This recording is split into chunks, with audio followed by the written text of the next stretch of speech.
Ireneo di trattenersi un secondo, poi dopo tornerà con un altro ballo, perché mi ha portato in dono un lavoro bellissimo. Vi assicuro che dovete appropriarvene anche voi. Tieni Ireneo un secondo, perché si tratta di un CD e di una pubblicazione, eccole qua, voglio mostrarle un attimo alla telecamera, che portano la sua firma, Passus del Ballo. Qui da una parte una raccolta di incontri musicali da te eseguiti. In che cosa consiste questo lavoro, Ireneo?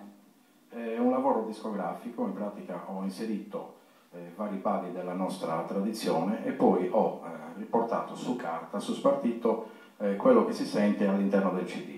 In pratica ho fatto la trascrizione dei balli eseguiti all'interno del CD.